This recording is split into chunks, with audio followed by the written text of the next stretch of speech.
So, welcome back to the Cheech and Manny Music Show podcast.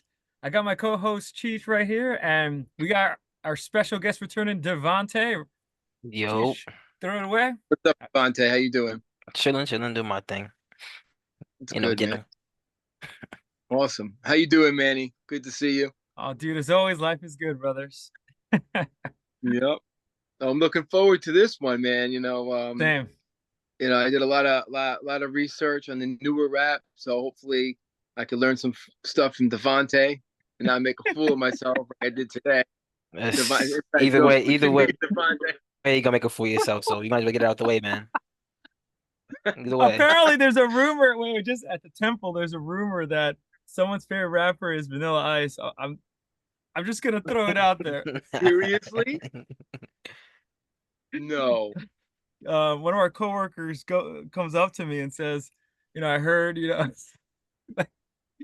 one of your, I'm not gonna say who, but just saying, maybe we should devote an episode of Vanilla Ice. Never in Do my a life. shout out to Vanilla Ice. Do not invite me for that one. That one, I'm just gonna be a viewer. Don't invite me to that one, unless you want Well, like I got a couple that hate on them. that you might not like today that I wanted to go back. Let me just do some shout outs to some people. That's cool. Thank you. I do a shout out to Davante. Thanks for coming back. So quick shout out to Leslie. He was asking how the show's going with the rap. And he brought up a couple of names, some bands, rappers, Diggable Planets, and he brought up MC Hammer, who, like Vanilla Ice. I think MC Hammer, I'm not a fan of him, but kind of important during that era. Before you move on, before you move on, MC Hammer in the 90s had one of the best-selling albums of any artist. Oh, yeah, yeah. Like, he was top. I mean, he was big at one point. Yeah, and Super Freak. Think about MC Hammer, that like people don't know that like that band came straight from the hood. Like like there's so many stories out there of like MC Hammer roughing up other rappers. Like look up the Redman story. The Redman is like the most like most like famous interview about MC Hammer. He's like really in the trenches. I find that hard to believe because he seems like one of those nice guys, and he was also on the Arsenio Hall show. I mean, I'm pretty sure. I'm pretty sure he's a nice dude. I'm just like he doesn't want to be on his bad side. You feel me? Well, I know he was a bat boy for the Oakland A's back in the day. I don't know if that means anything. Wait, he was from Oakland? Yeah, he's from Oakland. That's interesting. Okay, because there was a rap scene we kind of didn't talk about in the 90s. Like I mentioned to Cheech, remember I told you like rappers like Too Short, like these are like Oakland rappers. Oh yeah, Too Short. I forgot about it. I mean, there's so many. I made another list, and we don't have to go crazy, but we just mentioned them. Let me just finish my shout outs. Raphael gets a shout out again because he turned me on to a rapper I like, J. Cole. And I like that guy now. Good laugh, Davante. Yo, fun fact. Wait. J. Cole. I'm from alumni from St. John's. He's an alumni. Really? Yeah. Awesome. Forest Hills. Oh, nice, man. Exactly. I think he's better than Drake.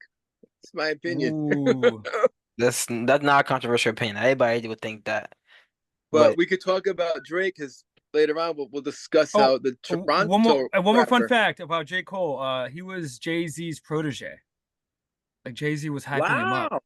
Yeah. I know that. Yeah, on his first album, like his stamp is all over the place. That's interesting. Yeah. Damn. All right, let me just finish the shout outs. Okay, this has nothing to do with rap, but I gotta throw it out there. Joe Silkman.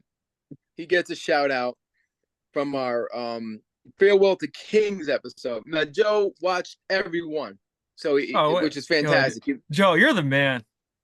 He said the last one blew his brain was about to explode with the Nietzsche, I think. And I said, yeah, imagine me and Manny writing that, But he said a fun fact. I missed it out. I should have brought it up. He said Getty stopped wanting to sing Closer to the Heart for many years. Really? And you had to sing it when they did Russian Rio. We were talking about Russian Rio because the Rio fans wanted to hear that song. You know, so we won't, you know, we don't want to piss Davanta off. By no. We'll leave it at that. But the greatest band in the world. No, but when we continue our Rush episodes, I think we should revisit that because I did not know that. And then a quick shout out, of course, to Potter's Field. Check us out, YouTube and all over the internet as well. All right. So let me just say, my cousin turned me on to, which I think is the first rap album, and I sent this to you guys, Pigmeat Markham. Here Comes the Judge. Did you guys listen to that? I think I sent it to you. Davante, I think you listened to it. I don't think you sent that to me. I sent it with both of us in the oh yeah. If you listen to it and to our listeners out there, I think that's the first real rap song, 1968. And there's another fun fact, Davante. Do you know who Darren Robinson is? No, I don't know who Darren Robinson is. Who is that? Well, I think he's the man who started the beatbox, because we forgot about this group, the Fat Boys. Oh yeah, that's going way back. Human beatbox. All right, enough of that. So it was FAT. It was FAT because they were all big guys and stuff. You know, there's some good videos on YouTube of him doing the human beatbox. So, all right, man, you wanna like, you know, you want to talk about the the rappers we missed a little bit before we go on into the 90s? I mean, the 2000s. Well, I figured let's just jump into the 2000s because I think we have a lot to talk about. And I guess so last episode we talked about you did an excellent job talking the history of the birth of hip hop, 70s, 80s. And then we did an episode where we talked about the 90s, right? And obviously in one show there's not enough time to talk about how big the 90s was for hip hop. I mean, we could probably do 10 episodes on, like, you know, the top groups, for example. But we did an excellent job covering the 90s, and now we're heading into the 2000s, right? And many consider the 2010s era as another golden age. Some say it's the 90s, some say it's the 2000s. I mean, we can argue this. I kind of can go both ways, but the 2000s, what's really cool about the 2000s is the emergence of, and I'm just looking at my notes here, of rap superstars and super groups.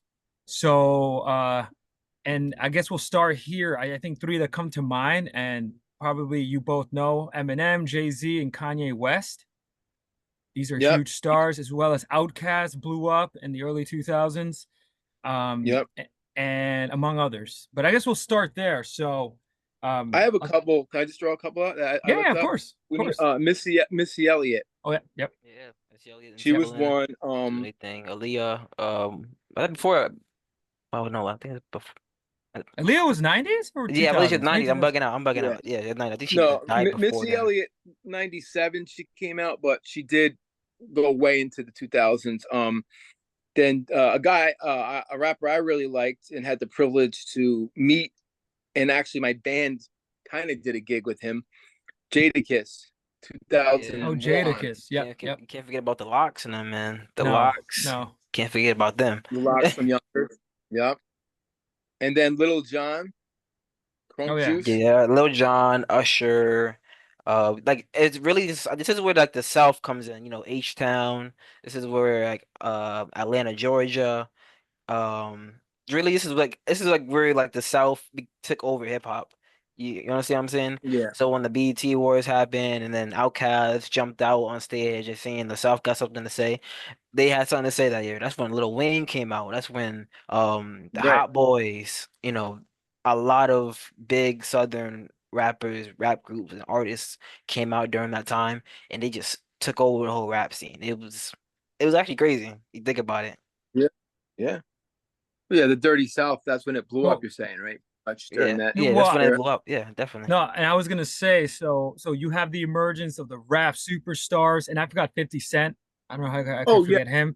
Massive album that he released, Get Rich or Die Trying. the superstars, and then like, and I love what Davanta mentioned, the southern scene, because then you have the rise of regional rap scenes.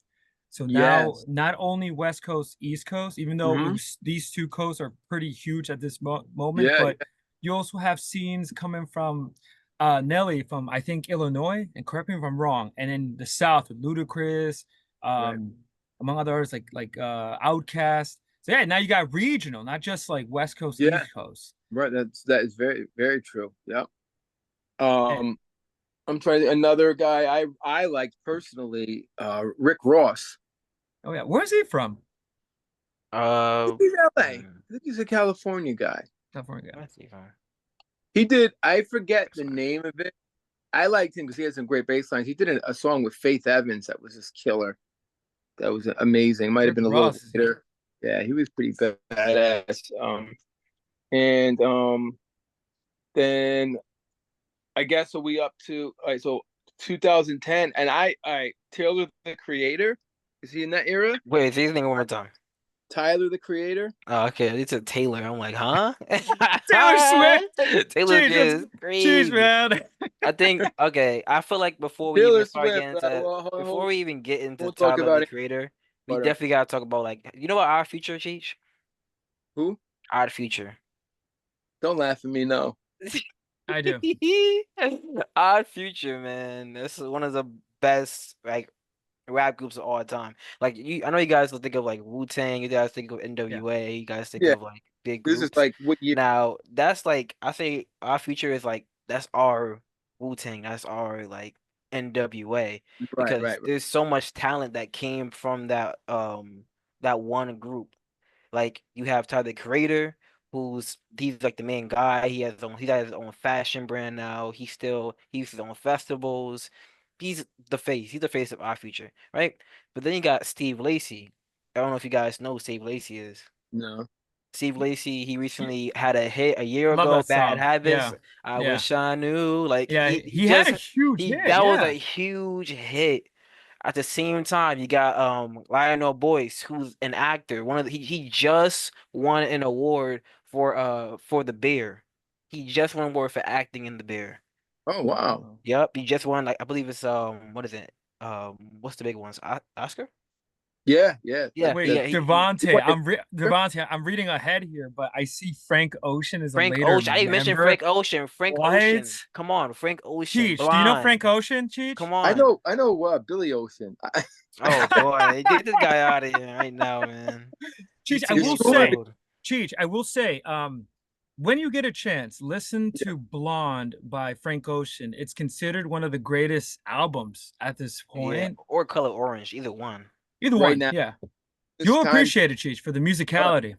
Okay, cool. Is it like Outkast-ish with the music, or no? Davanta, how would you describe it? It's okay. Blind is Blind and Color Orange is two different albums. Like if I'm going for Blind, it's like very like it's very melancholy. You know, if like it's hard to describe Blonde really. It's very really hard. It's a very melancholy kind of album that uses a bunch of different sounds and a bunch of different instruments, and it's honestly one of the greatest like R&B albums you can have out. But Color Orange, it can get very experimental because sometimes you have a song that's like Pyramids. That's a very electronic song, you know. The first half is very electronic, but then he he transitioned it into like into the second half into like a very like slow R&B song. It's no more electronic. And now it's like a slow R&B song. It's like he gets in very different bags that you can appreciate. Frank Ocean, one of the best artists of all time, honestly.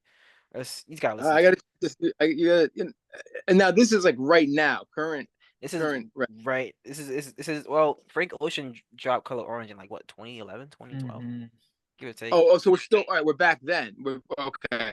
Yeah. Because I also brought him up. Well, you brought up Kendrick Lamar, man. That's your guy. What Davanta? Wait, Davanta, can I hear your thoughts on Kendrick Lamar, Davanta? What do you think? One of the greatest of all time. Because because like I don't know, To Pimp a Butterfly is my favorite album. Like top 3 favorite album, right next to My Beautiful Dark Twisted Fantasy. Yep. Was also dropped around the same time, I believe. And Yeah, it's like it talks about so much thing about the black plight. It talks about the generational trauma. It talks about like so many things within the black community that I always go back to it always because it just sounds great, great lyricism. One of the best albums of all time, in my personal opinion. Awesome. And I also got on my list Meek Mills because I really like Meek Meek Mills Mills. is Oh yeah, I Meek remember Meek Mills. Mills. He, if anything, I always see Meek Mills as a huge innovator. I think at this point he kind of got left behind. I don't, Devon, you could More or disagree with less. me, but Yeah, I he think was huge at at the one point. 2020s approach, man, or 20 like around like 20 like after he got out of jail, which is like around like 2018, around there. Well, Yeah. after he got out, he kind of like simmered down more and more. It's not Well, his fault per se. It's my just yeah, go ahead. analogy, I didn't mean to cut you. My analogy about modern day rap, and we talked about this earlier. Today when I felt like a kid in the lunchroom getting picked on when I was talking about mumble rap. Anyway, um, uh, I think rappers today are almost like athletes because they're not going to have a long career. If they go past 10 years, the next generation is like, oh, those dudes are too old. Am I wrong or am I right to say that, you think? Isn't that like everything in general? What you mean? Well, like, okay, I look back at like, I don't know, Robert Johnson, who came out in the 30s. And I go for him for inspiration. But a young kid now, not you, but a young kid isn't going to go buy the new Dr. Dre if it dropped. No, I wouldn't. Okay, so Dr. Dre's career is almost like as a rapper, not going to be successful now. So it's like an athlete. You only have a certain amount of years I before mean, you. Dr. Dre's a legacy. Like he's a legacy Yeah, rapper, you know. yeah, Everybody knows the impact he had, but if he dropped an album right now and it like they would just be like, okay, no one's gonna tune in. But people can respect, you know. He's it's weird because it's so weird actually. Because you look like rappers like Nas who's like been in the game for like more than 20 years and then he can still like um drop an album but then get a Grammy for it. It's very yeah. weird actually, but Dre Why doesn't. not? Like why? Like why? Well, Why wait, him? wait. So I guess what Cheech is getting at, Davante, is okay. So I love what you said about Nas and getting Grammys, even like on his like 12th album. But so most, and you could definitely disagree with this, but most people that listen to hip hop, young crowds, right? So is Nas relevant to, the mass audience as like the new rappers coming up? Like Drake is highly relevant, for example. Yeah. Anything And he's Drake does is Yeah. multi-million. I don't think Nas is selling multi-million albums anymore. You know what I mean? He's That's definitely not, but people still tune in. okay. I think one thing I think why people still tune into Nas is because like he has a lot of new modern rappers on his album, but he also uh, sticks to the formula. That's kind of thing. Like let's say for example, he did like a 7 song album with Kanye, I believe. I think it's called like Nasir. Um people it's great man, that album was great. Honestly, that album was really great. A few what 1 or 2 misses more or less, but it was a great album. that Um that makes sense. Like bringing the new rapper is gonna help you sell It your always record. helps. Yeah. yeah, Like, he gets like modern like lyricists, you know, like he'll yeah, collab with like Joey Badass or whoever, like maybe Conway the Machine, Benny the Butcher or whoever needs to be out there. Um and then he'll sometimes bring it back to old rappers. Like I think he in his one of his new albums, I think it was something King 3, but he had Lauryn Hill on that one. I remember wow, that. cool. He had Lauryn Hill on that one. And that was Wow. like one of the best selling So, so, songs from that album. so if anything, Devonta, you're gonna hate me for this. If anything, Nas sounds like Rush, still relevant. Oh my God, Rush. No one listens to Rush. That's the problem. Not Tell me, real. when was Not their last real. when was their last Don't Grammy? go When there. was Rush's last Grammy? Go ahead, tell me, We, Cheech. we had a couple experiences this week, Davante, that were positive for Rush. Positive. You pick and chose. You All pick right, and chose, all god damn right. it. We it's not about Rush. Yeah. We're gonna Oh, one more I'm gonna go throw ahead. out there. Chance the Rapper. Oh yeah, Chance the Rapper. So Chance the Rapper was really so. Just I have a funny story with Chance the Rapper because he was really relevant when I graduated with my bachelor's in 2018, 2019. He released, I think it was called Magic something. See, and EP. No, his I'll show you right now. I remember everybody was saying, I don't know what happened to him, honestly, but oh man, we could get into this. Give me like 1 second. Find what you gotta find. We could get into this one. okay, that's great. I'm So, actually pretty extensive when it comes to Chance the Rapper. Okay, yeah. So look, so in 2016 he released Coloring Book. Coloring Book, love that. And album. So everybody was, talking about Chance the Rapper. I had a fan who was a huge fan, and but then he disappeared. It's 2024. So Davanta, what happened? Oh, I can tell you what happened. Okay, a little bit extra background. Cheech, I don't know if you're knowledgeable about Chance the Rapper, but he was one of the when he was I want to say he's one of the main people who grew up from SoundCloud, right? So he dropped an EP, I believe it's called like the 13-day EP, something like that. All I know is that EP was made while he was suspended from school for smoking weed or doing acid or something like that. He was in high school. Yeah, around that time. Yeah, he made it an EP for how long he was suspended from school, and then he made that album, and it gained traction. Right after that, he made Acid Rap, one of his most profound albums. I think it's better than Color Book in my honest opinion. But Acid Rap is where he Chance Rap is weird because he raps in a way where it's very playful. It's very playful. It has gospel inspiration. I was gonna You'll say the hear it in so gospel. many songs. If you listen to Acid Rap, the first song is called Good Ass Intro, and it's a lot of gospel inspiration just from that one song. You'd be like, okay, what's next? You really get a taste of who Chance the Rapper in that first song. I don't actually know the song except for that one. Acid Rap sold great, and then he dropped Coloring Book. That was his first official album that he ever dropped. First studio album he ever dropped.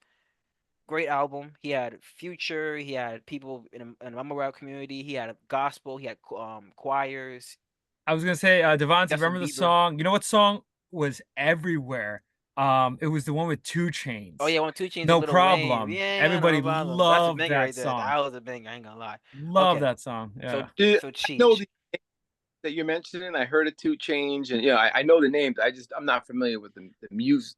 It's totally fine. Just know that it was a summer song, all right? It blew up. Okay. Now we hit what year was this? Oh man, 2016. I want to say that was around like 2018 or 2019. I'm not 100% sure. 2018, 2019. We hit. I think it's called like something like The New Day or something like that. It's called something around there. That album was shit. Oh man, it was shit because the main thing was like I think he got too into the gospel sound where he lost his playfulness. He lost his sense of like nuanced rapping. It just turned into like I Love My Wife album. That's what it turned into. I Love My Wife. Geez. The only thing he was talking about was loving his wife, and that was it through the whole album. Some of the beats was terrible. Some of the features was bad. Oh man, it just sounded very corny. It sounded terrible, and it's weird. Cause like it was a true fall from grace. Cause how can you have one of the like best albums in 2016 and then you just drop a shitter for the next one after that? Well, it happens to a lot of bands. I'm not gonna say the band, but it happened to my favorite band in 1975. He has not recovered ever since, man. I mean, he's trying to come back, but he has not recovered ever since, man. I'm being honest. I don't think the climate's not more. He has the potential, but he needs to drop something serious. He needs to drop something that really gets the people going. Well, you know what's funny? As a side fact, one of his notable collaborators was Kanye West, and we all know Kanye West is a little controversial right now. He's all over the place. Yeah. So he was a major collaborator with Chance the Rapper. So I don't know. There is a clip online. Oh my God, there is a clip online where Kanye listens to his new album, and he's literally telling Chance the Rapper that it sounds like shit. There is literally a clip online. Really? Where so messed up. I swear to God, there's a clip online where Kanye is going off on Chance the Rapper because his song sounds terrible. I am not lying to you. I will send it to you after this. I'll be honest with you. If I was Chance the Rapper, I would listen to Kanye West because he's crazy, but he's a genius. He's a genius. I really think he is. He's an idiot for getting involved with the Kardashians, but he never came back ever since he started messing with No. It's tragic, but hey. What man does, right? And I think that's all I got. Leading up to I got one other guy who I think I like him. Manny may like him. Davanta, you hate him. Post Malone. Yeah, I hate Post Malone. I have my own opinions about him, but Manny, you want to go with your opinions first? That'll be great. Yeah, so I have another funny story. Post Malone. When he first came out, this is crazy because I can speak to this. I guess his music was hit for our age group, right? Because I was thinking college, I think, and he has some cool songs. Like, don't get me wrong. Everybody thought he was gonna be a one-hit wonder. Like, he had that one song, White Iverson, that it was all over the place. And other good songs on that album, but most people thought, yeah, he's not going anywhere. He's like a one-trick pony. And I'll be honest with you, then his follow-up, dude, this man exploded. And don't get me wrong, catchy songs, worthy collaborations, interesting mix of rap, rock too. Not as in like, but he had an interesting mix. And it's just funny now he's one of the biggest stars. Like, for me, it's crazy. He came to my awareness when Ozzy did something with him. Yeah, there we go. So like I was like, well, let me check this guy out. And he looks, very different than a lot of people, He's got a different look about him, which is interesting. Yeah, so like I mean, so now where is Post Malone? Like 2015? This would have been, I'll tell you right now, so I can give everybody in the audience like the right time frame. So he released, by the way, Davanta, he did Congratulations with Quavo, who was huge at the time as well. And really interesting. So his first album came out in 2016, around the same time as Chance the Rapper, by the way. So this is for me and probably Davanta, like this was the summer 16, man. Summer 2016. So Stoney, and you're starting to see a change in the game now. The way rappers are starting to rap and different styles are emerging. Yeah, I think 2016 is when things start shaking up, like all over. Like I think so. That's where like, SoundCloud rap started becoming a thing. And yep. Now, so many different. And to me, SoundCloud rap and trap. Like what's wait, pause right there. Okay. Before you move on there, so there's another group that was huge, and honestly, I'm not shocked by their success, but they were all over the place. And Davante definitely remembers Migos, who were the kings. Well, according to everybody, kings of trap music, and they were all over the place. So they released the album Culture, and I think it was one of the hugest things ever. I mean, they ruled that year in summer. Yeah, Culture.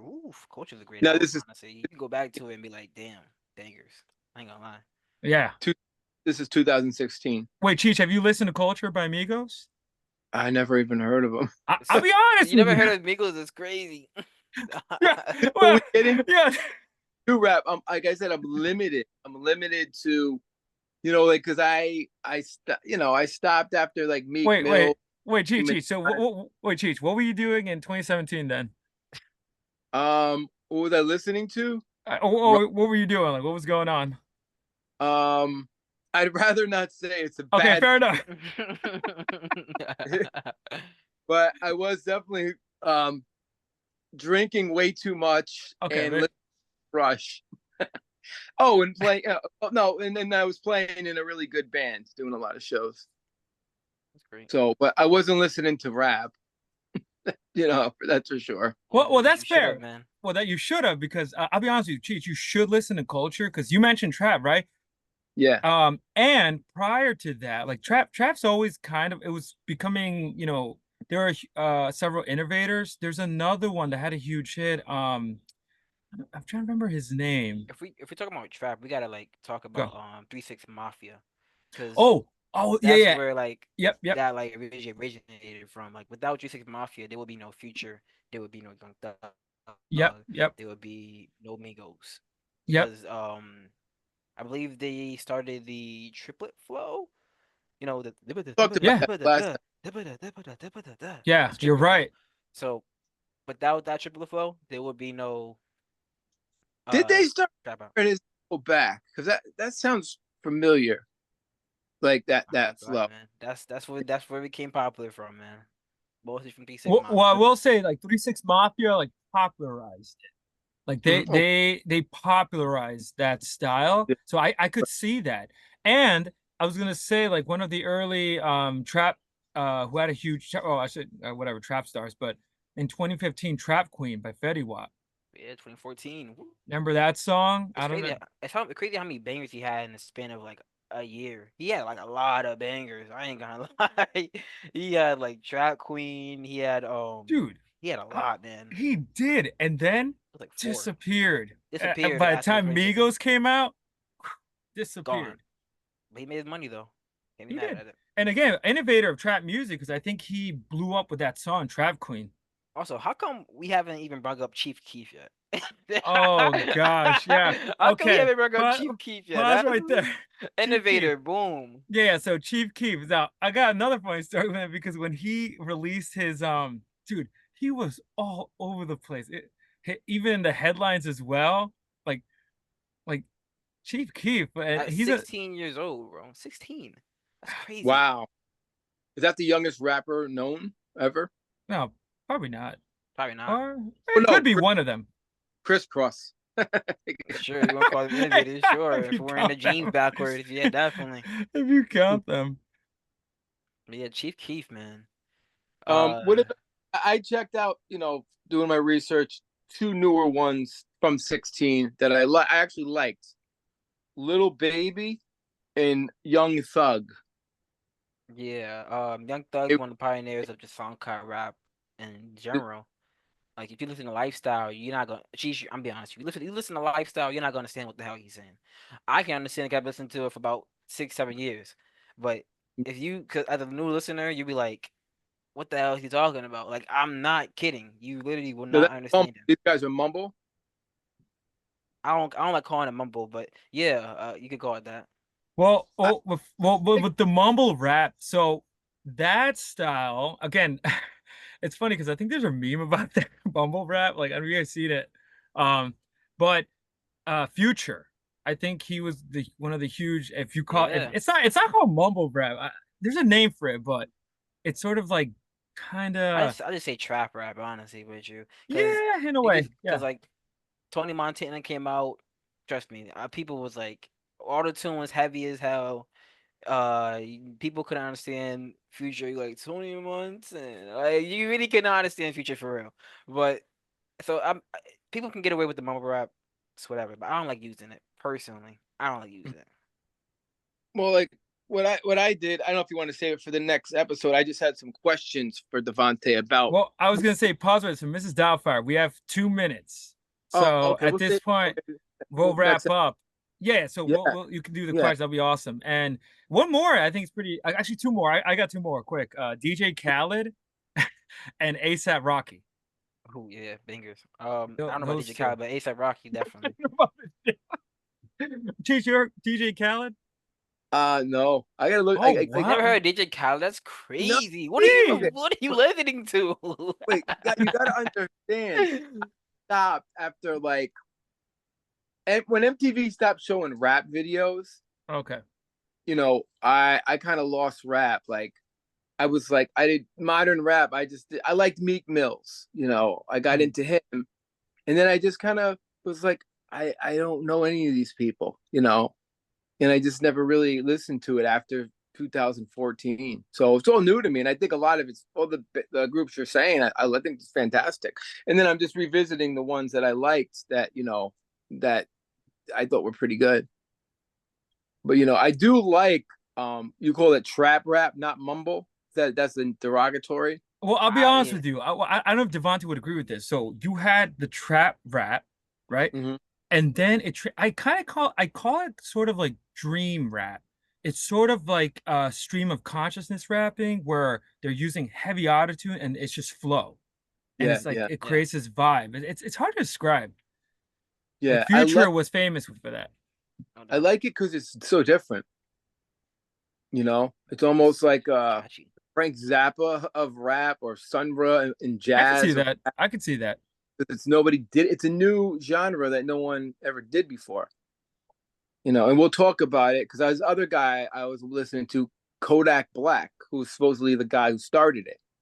I don't know about that one. I don't Kodak think he's Black. not started it. You know, in the next episode, we gotta start with Kodak Black. No, he didn't start it, but Kodak Black, dude. That one summer, I think Davanta knows how huge he was. Of course, man. Huge, man. So this is all 16.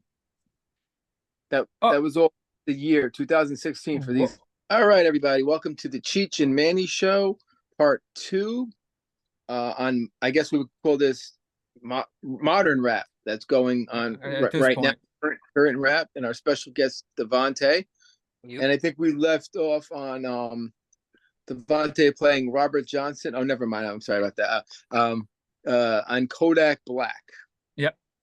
So wait, let's talk about Kodak Black. So Davanta, what are your thoughts on him? Oh, Kodak Black, he's a great artist, man. Not so much recently, but back in the early days, man.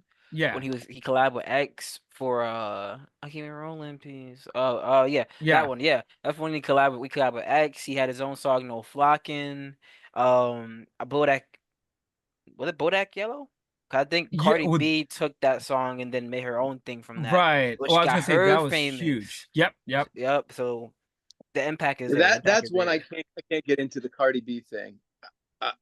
That one I'm lost on that one. Well, it's funny with Cardi B. No, but it's funny with Cardi B. Like, Cheech. I think she's hot. I think she's hot, but I just can't get into. Well, she used to be a former stripper, so that's true. Okay. You probably some rappers have pictures of her. Some rappers have pictures of her in a strip club. I'm not gonna lie, but hey. Like I'd rather hear Nicki Minaj any day. Well, it's funny. It's funny. I was just gonna mention Nicki Minaj because they had a beef. So Nicki Minaj came out first. Yeah. Oh, and right. yeah, they kind of, and I don't know if it was Cardi B or Nicki Minaj. They threw jabs at each other, and ended up beefing. Yeah. To be fair, Nicki Minaj beef with everybody, so I mean. Yeah, that's fair. Yeah. She beefs with like everyone. Like I think the person I haven't seen her beef with was Rihanna, but she beefed with Miley Cyrus. She beefed with Megan Thee Stallion. She beefed with Cardi B. Who does she not beef with? Like why is she beefing with Miley Cyrus? Like why? Miley Cyrus is crazy. But what about Davanta? I don't think you like her, but she's so hot. The Australian rapper. Don't bring up Iggy Azalea around me, please. Thank you. Right? I love with that woman. The only time I want to hear Iggy Azalea is when Playboy Cardi's next to her. Right? So watch Davante. She's gonna request that in your DJ set, and I'm not gonna play it. What was that huge song by her? Would you rather play Robert Johnson than her? Yes. Wow! What's her real famous song? Like what was it? What was the famous song? I don't know. I never paid attention. I just looked at her ass the whole time in the video. Oh my god! You're losing your woman viewership, buddy. All right, you're losing it all. Cheese, you're losing your street cred. It's really quick. Oh man, I'm sorry. No, all good. Actually, one more rapper too. Wiz Khalifa. Yeah. That's Khalifa. So I think Wiz Khalifa, I think he's a good kind of like young version of Snoop Dogg, if anything. And he had that one song, Black and Yellow. So and another funny story. Oh, that song was huge. Didn't the Steelers? Yeah. Steelers took it as their anthem, and I think he was referring to those colors anyway. So it worked out really well for him. I remember that. Yeah, I remember. He had a massive album. So let me ask our guest Davanta about I'm not gonna say mumble rap, I'll call it trap. Is that I mean fair? Depends on who you're referring to, but yeah, you can call it like SoundCloud rap or whatever. Okay. Well, there's so many, like when I was looking this stuff up, I mean there's so many, they call it so many different things. So my information is Kodak Black was the first person to do this. No. To mumble. No. He's not. No. Okay. Who was, in your opinion? I put a Future up there because his earliest one. Oh, I'd put Future up there. He's like the earliest one to popularize it. He dropped like his most popular. I mean, his biggest one at the time in 2011 is Tony Montana. Kodak Black got famous around 2016. So like you kind of have to like have no choice but to say it was Future because you listen to Tony Montana again like before, you don't know what he's saying. He's mumbling. He was high as hell. Yeah, yeah. So okay. Well, you know what's really great? Well, Cheech, just to piggyback off that, Future is considered one of the sort of innovators of auto-tune melodies in trap music. So I could see where it's not really Kodak Black. If anything, Kodak Black was watching closely at his style. Yeah. So Future would have been the guy. Yeah. If you really want to like hear his melodies at his peak, you gotta listen to Hendrix. That's when he decided to slow things down and just went solely off of just melodies for his song. That's when he was talking about heartbreaks, and it's like that was different from Future at that time. He got Hendrix. Ooh, started on a Hendrix. And I like the effects with the auto tune, and that goes back to what's his name? Oh God, was it T-Pain? Yeah, T-Pain. Oh, T-Pain, dude. He was the first guy to use the auto tune as an instrument, like as a vocal. No, that's a great point.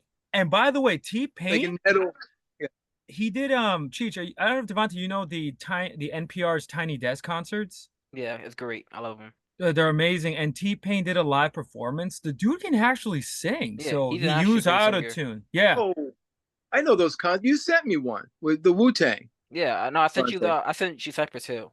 Oh, Cypress Hill, that's what it was. Okay, yeah, cool.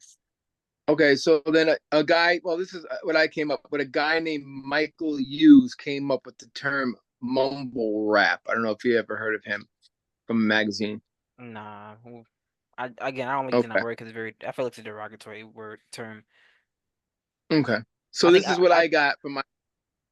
Because the reason why I don't like that term though is because like I don't know I feel like it's like very like derived from like old heads in the rap community. Like if you listen to like any kind of like any like rapper who's like staple in the rap community, like Dr. Dre or Snoop Dogg or whatever, every one of them hate mumble rap. Like they hate it so much I've seen because there's interviews no with these guys. lyricism. They hate them so much. Oh, I didn't even know that. It stems from like I believe that term just stems from like old head terminology. It's like, oh, they're mumbling, they're not actually saying shit, and most times they're really not. That's fine, but it feels like a disrespectful term. In my opinion, it feels like a very disrespectful term to the rapper's art. A lot of guys, yeah, it is art, and it's almost an instrument in a sense. Like you're using like I don't know, like a jazz singer with scat or something like that. You know, they're doing it in a way like that. I mean, that's the way I look at it. But I know, was it Eminem did a diss rap about somebody about mumble rap? I think he did the about MGK. Yeah. So like I've seen a lot of artists, older guys. Whoa, my lights just flashed. Uh-oh. Anyway. Well, the thing is like I remember when I remember the transition from the 2009 to 2011 and the rise of trap music, and a lot of rappers fell behind the times. So maybe that's what happened. That's why they couldn't understand why this genre like exploded, especially with like Future had that one song Mask Off, which I felt was playing like 5 times a day. I heard it 5 times during the day, anytime like if I went out or somebody put it on, like it was huge. And I feel like maybe it's out of envy because they did blow up that style. Yeah. I don't know where it is right now. So that maybe Cheech, I don't know if that was one of your questions you were going to ask Davanta, but I don't know where that style is now. You could go, and I always go back to rock and metal and stuff. Bands like Metallica, they hated glam metal. You know what I mean? Yep. Were they jealous because those guys were getting little chicks? Maybe you know what I mean. Like, so you never know. Yeah. So basically, I came up with it's a micro genre of SoundCloud rap and trap rap. To use that mumble. So the lyrics are slurred, mumbled, relaxed flow, hard to understand. Is that true? It's true. I mean, wrong. I'm not denying any of that. Like many rappers are very hard to understand. Like listen to Playboy Cardi. Like Right. what the hell is he talking about? But I feel like the main difference between like what before and now and the whole SoundCloud scene is that Yeah. that was purely a democratic as like scene. As in like it was no one was pushed by any record labels. This was purely independent Right. artists.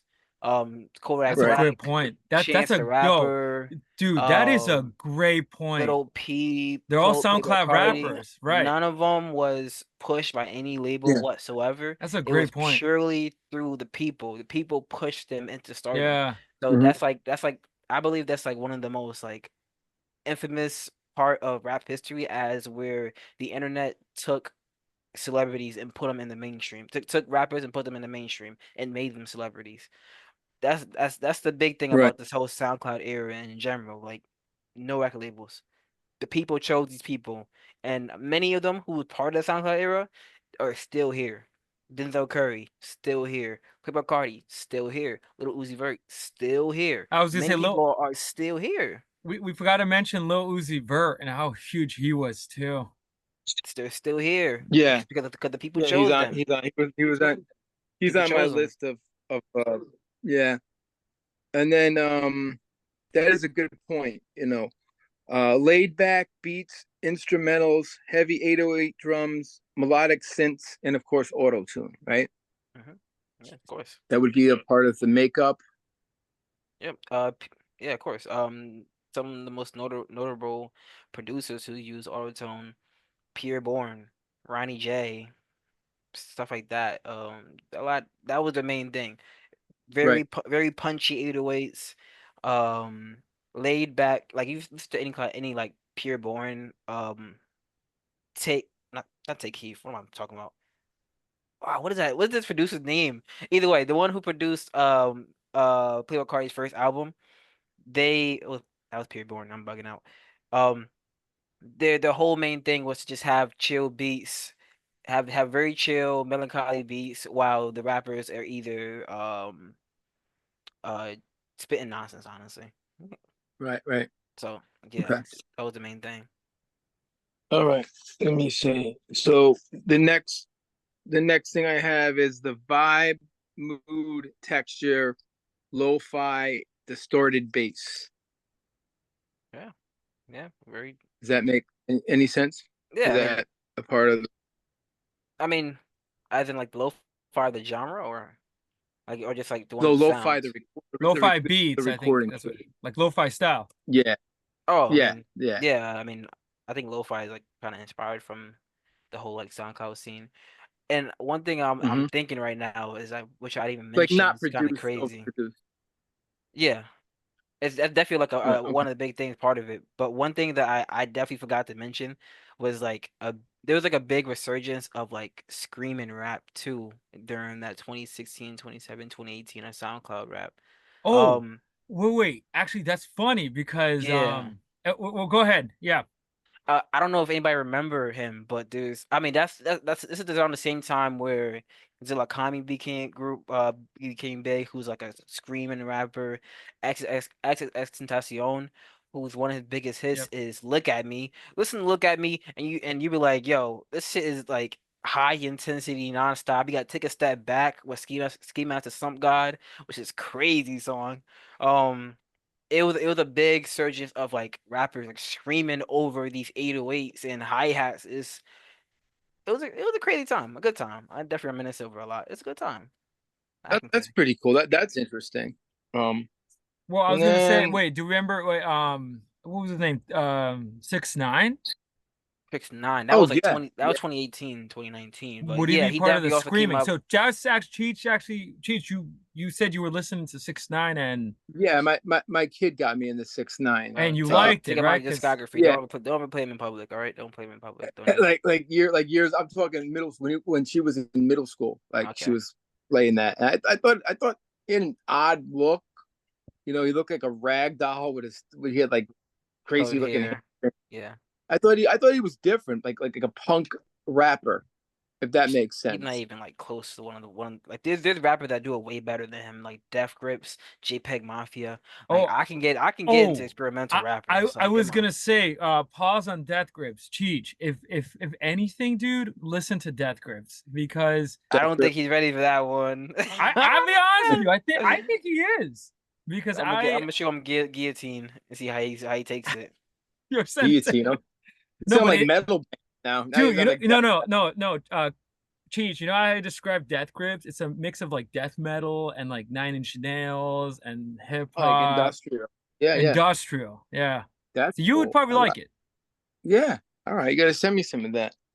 And then the lyrics, which is nothing new, but from what I got, drugs, sex, money, clothes, jewelry. Yeah, I mean that's just a staple in hip hop, to be honest. Like, what are they not talking about that? Yeah, and then some of the artists, you had said Little Uzi, who I like. We talked about Kodak Black, Little Pump, Future, Little Keed, and the guy I like the most is Juice WRLD. I don't know if you know him, Manny. Yeah, Juice WRLD. I had a sister that was, and I think one of my brothers was like, I think they were fans because they came out during that time and they were big. Very interesting rock, alternative rock, emo rock. See, that's where we get into like a weird space because during that time where Juice WRLD came up, I think he's one of the people that kind of like started up like emo rap. There's a subgenre called emo rap, and Juice WRLD was one of the people that kind of like innovated it. Him next to another rapper called Lil Peep. I don't know if you heard of Lil Peep before.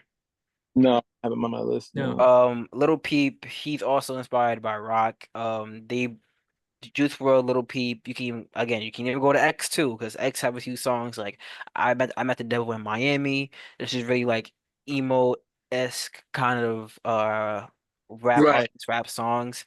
So that's why people remember them so fondly. Like if you ask a young person, if they know like Juice WRLD or Lil Peep, like many people would be like, yeah, I know this rapper because they helped me get through a hard time. You feel me? Even like me personally, I'm gonna remember X and Juice WRLD and Lil Peep for a long time because these rappers, they push the genre. They push the genre into a whole different kind of scene, which I personally have never seen before. So. Right. I like that label, emo rap. That's the way I saw it. Like he was rapping about, more. Too bad all three of them died. R.I.P. to all three of them. And they were young, right? They passed away. Young fellas, yeah. Yep. All crazy passed. Then I'm going to name one other person who's controversial. I don't know if he goes into this trap rap, but Lil Nas X. Oh boy, here he goes again. Lil Nas. You cannot put Lil Nas X in trap rap. Anybody who hears this right now, he's not part of it. Okay, he's not a part of it. Wait, Davanta, wait, pause. Okay, he comes up, how do you feel about Lil Nas X? Like, Lil Nas X is actually a great artist. I'm being fully honest. I'm being fully transparent. I like Lil Nas X. I'm a fan. I'm a stan. The thing is, I put him in categories where he's supposed to be in. That he started off with Old Town Road. Got famous off of that. Then he came out as gay, as Montero, and he's a great artist. He knows what he's doing. He knows how to market himself as into where he's gonna get traction, and his songs are good to back it up. So I'm a fan, but he's just not trap rap. He's like pop rap, like Doja Cat. Yeah, he's pop rap. Yeah, right. And if anything, he's one of those that are part of and this has been a thing, country rap. Yeah. I didn't even know that. Old Town Road, yeah. Yeah, Cheech. So you'll be surprised with this, but in country music, there's collabs with rap music, and country rap came out of this. Yeah, I've heard some of. Yeah. See, here's the thing. Here's the story I like bringing up with Lil Nas X, and I don't think many people know about this. When he dropped Old Town Road, the people in front of the billboards would not put him in the country billboards at all because I honestly think because he's black. All right, they wouldn't put him in because he had like a little bit of 808s in his in his music, so they automatically put it in rap, which is crazy because that's a full-on country song, no matter who you want to talk to about it. I mean, he featured Billy Ray Cyrus. Yeah, that's what I'm saying. Like Wow. he had no point but to feature Billy Ray Cyrus in the remix because they wouldn't put him in the fucking top 100. So he got Billy Ray Cyrus and he put him on the fucking song, and then everybody had like, all right, we have no choice but to put him on in the top 100 billboards because like that's a Billy Ray Cyrus. Never knew that about him. Huh. That's crazy. But shout out to him. Yeah, that's awesome. Wait, and I got one more, and I think 2015, Davanta, you would know him, Travis Scott. Oh yeah, the GOAT. Travis Scott takeover with Rodeo. I'm sorry, what am I saying? I'm pronouncing it Spanish. You're going like big Latino on me, man. Oh my goodness. Oh my god. Rodeo. I remember I ordered something, I pronounced it like that, Rodeo, and like they were looking at me funny. Rodeo. Birds in the Trap sing McKnight, and he had one more that was so huge, Astroworld. We're not even talking about the Days Before Rodeo. Days Before Rodeo is one of his best albums of all time. I don't know if it shows, but Days Before Rodeo, one of his best. I was gonna say Rodeo is just like, he just was everywhere at one point. So Travis Scott is interesting because I always see him as part of this also another genre, psychedelic rap. You can put him there. I call it that. So Cheech, you would also like him because they're very experimental, but at the same time accessible. Like he made huge hits. Even Antidote is like very like I feel like Antidote is like against the mainstream sound, but it became mainstream. Yeah. Like it shouldn't usually when you hear like a rap song hit the top of the charts, it's very repetitive, it's very pop. It's very easy to cling on to. But Antidote is a very like psychedelic song. It repeats sometimes here and there, but it's a very psychedelic song production wise. So it's actually like in a regular mainstream song. It's weird. Interesting. That's cool. Yeah, you like it. I'll send you a song like 90210. You'll love that one. Nice. I mean, I didn't realize there's so many subgenres going on here. The rise. If anything, this is probably the rise of the subgenres too. Yeah. It's amazing, I think we covered a lot, for me, it's just like me learning about trap and what's the other thing called SoundCloud rap, which I missed that, I just didn't listen to rap after Cheech, that era. So no, Cheech, you know what's funny? With SoundCloud, you know what SoundCloud is, right? I'm assuming. Cheech? Yeah. So it was a way for a lot of it's sort of, how we talked about like the music industry, music labels. So because they'll deny a lot of rappers and hip hop, potential hip hop stars. So a lot of them started doing mixtapes on SoundCloud. And I remember that. Like it was 2010, 2011. Everybody, instead of listening to music on like, I don't know, MTV or Apple, whatever, or whatever, however people were listening to music, YouTube, they were on SoundCloud. Yeah. So a lot of young, I remember it, which is crazy. I mean, wow, Cheech, good question. Yeah. Just for you. What's that? How do you feel about rappers being pushed without record labels? Do you feel like record labels are important? Oh, wait, I can answer for Cheech, dude. Go. I think that record labels are very important because they're going to get you out there on a worldwide level, But now, I guess with the internet, it's almost like you don't need a record label. If you get on TikTok, that's your record label in a way, and you can kind of blow up that way. True. So it's like, just my.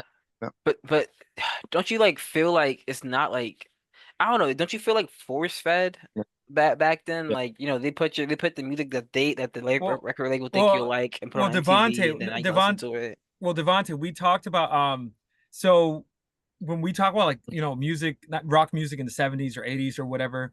So you're right, because the music industry pushes what will make money and what sells. Like that's all they care, right, Cheech? So if like we talked, like we kind of made this, that's such a great point you made, because we were talking about the bands in the 70s that were huge. A lot of them was the sound of what the record labels wanted. So a lot of bands felt rejected. Great bands. So they had to face, right? A lot of them were under distress because if they didn't produce that album the record label wanted, you know, it's always been an issue in music. Dropped. Yeah. Yeah. And in rap too. Yep.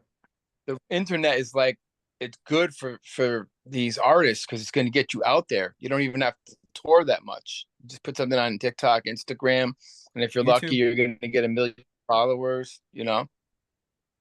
So it's good for, you know, for a lot of artists, I think. Yeah, the new age of like streaming services. Gotta love them, man. Yeah. Even though you hate them, even though you hate streaming services, man, I love them, man. I can just well, I can tune into any album I want. Oh wait, Cheech, you hate streaming services? No, I don't hate them, but like I miss buying a CD. I miss an album. I miss the store because, you know, I'm from the 80s, and I remember going to Coconut, to store in Portchester, and ordering an album that I could never find, and it would take 6 months to get it from Japan. And you go and you get it. Now I just hit YouTube and it's on there, so it's cool. Shouldn't you be happy because of that? I think you should be happy. Like, you waiting 6 months to hear a trash, probably trash record. And like, you don't even know if it's good or not. You don't even know it's good. You wait 6 months for the upset. It's crazy. I want the artist to get paid, and that was my whole thing with Napster. And I'm on Metallica side on that, when they were angry at the dude who started Napster, because that was the beginning of all this shit, you know, the downloading stuff for free. And the artists make no money, really. You don't make any money off of that, off of any kind of download. Well, I will say the CD at this point, I mean, it's struggling, but it's dead at this point. Like, forget about And the only people that listen to CDs and maybe vinyls are hipsters, if anything. And you saying that I got vinyls on my wall right now is kind of crazy. No, but hey. no, Davanta, listen. I have vinyls too. Like, I got don't get me vinyls wrong. on my wall. I got about 1, 2, 3, 4, 5, 6, 7, 8, 9, 10, 11, 12, 13, like 20. No, that's what Cheech is talking about. It's like the experience. But that being said, like, in terms of like the wide, you know, culture, streaming is the way of life. CDs are getting left behind at this point. And anybody that listens to vinyls are old heads or hipsters at this point as well. Or DJs, as Davanta, who have turntable sets, you know. But it's a new age. Forget about tape. Oh, tape? Cassette. Oh gosh, my dad still uses tape. That's too old for me, dude. With cassette tapes. I had a cassette player in my old car, and I would listen to my old cassettes from like when I was a kid. Still worked, but the cassettes get so worn out, you know. That was the thing. But I'm sure there's a movement somewhere in this world. People are listening to cassettes, 8-tracks. Yeah, of course. You know, going back on that whole thing. I mean, artists still do sell like CDs and vinyls, but it's like they sell them for like collecting wise, but you know, no one's gonna be like, yo, if you want to put on a song, let me just pop up my turntables or some shit, you know? Right. It's like, it's kind of like drinking fine wine, you know. If you really want to like enjoy it to a full extent, you get the turntable out, flip it on. Exactly. It's like fine wine, you know. It's a whole process. No, and to piggy up that, Davanta, I remember in 6th grade, and I've been tempted to buy a CD player. There was something about carrying your favorite CDs. Getting that CD player, you know, on the bus. I don't know if Davanta, you remember that? For me in 6th grade, I like every morning before going to school. I don't. So this is crazy. I guess, you know, it's crazy. I guess how old I feel, because before I went on the bus to go to school, I had to pick my CDs and creating mixtapes. So unfortunately, I did do that though. Oh yeah.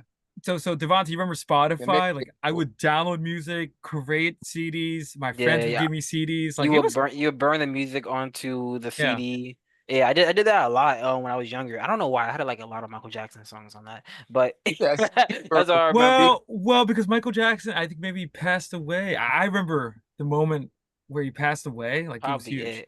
You know, I had like a lot of Michael Jackson songs, and sometimes my mom would be driving the car. I would like, hold on, put my CD in real quick. Song number 3. Boom. Remember the time. But that's the time. Yeah, that was like my teenage years, a big boombox and a CD thing. You said boombox, a big boombox. Yo, this is not do the right thing. All right, what are you talking about? Boombox. I had a boombox This and is a totally different thing. Yo, Cheech with the boombox. Yo, he was beatboxing and breakdancing. That's when he was playing with the brothers, man. You know, he put up the basketball court and with a big boombox. Hell yeah. Yeah, your brother want to play some ball? Making up, you know, back in the day, man. The boombox. Yeah, but that was the way we listened. How was Mrs. Doubtfire? I'm curious. So Mrs. Doubtfire, 6.5 minutes. Okay, pretty good. So yeah, we covered a lot. You know, we're getting into technology. How technology has changed the game. Yeah, for music, bands don't even have to tour much. You know, you just put a video out there, and you imagine like. It would take. I used to put my my flyers on telephone poles, you know, to get people to come to shows. Well, actually, I wonder. You imagine that? People still do that. People still do that. But Wilman, social media is key at this point. Yeah, that's what I'm saying. Like we went from telephone poles to posting on Facebook to your 2,000, 1,000 friends to Instagram. Wait. Well, you know what's funny? Now Facebook is like for old people. Like if anything, Davanta, you heard about this? Like, yeah, I don't use Facebook anymore. Yeah, I was gonna say, Cheech, you showed your age. Well, yeah, I mean, I had just gotten on Instagram about a year ago.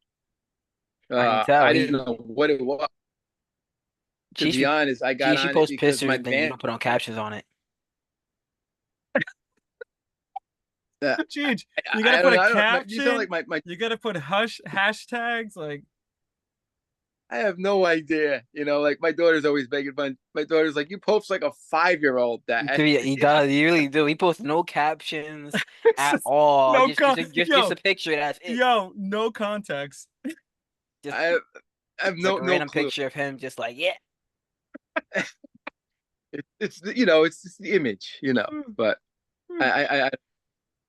but it's just a good way to get your gig out there instead of going to every telephone pole in Portchester to come see my band. Yeah, it's amazing. Like it's unbelievable how the internet's changed it for music. Do I like it? Yes, but there's a part of me that misses the old days. I miss like the old getting in a van and just going off and playing. And well, guess what, Cheech? It still happens, man. So this is a scene in New Haven as to where there's like a lot of rock bands, and I'm pretty sure I sent you a video too of the rock bands, whatever.